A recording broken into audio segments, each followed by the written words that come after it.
When we planted the seeds a couple of weeks ago, we knew we were planting them pretty thick.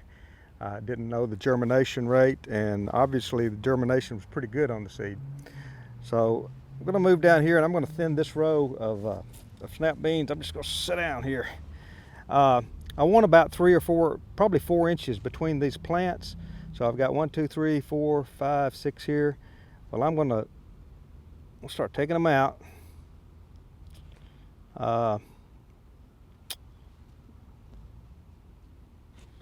now I'm just going to leave the healthiest of these 2. So we're good right there.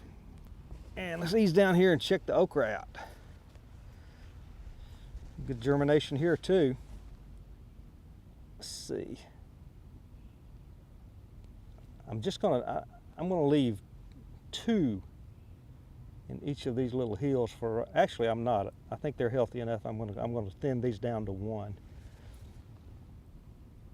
As you're thinning these, be very careful that you don't accidentally destroy the one plant that you're leaving. There we are. That is probably a little thicker than I would leave them out in the field in a big garden, but in this bed, I think we'll be okay here. We can give these plants a little extra water and a little extra fertilizer if we need to. A little tender loving care.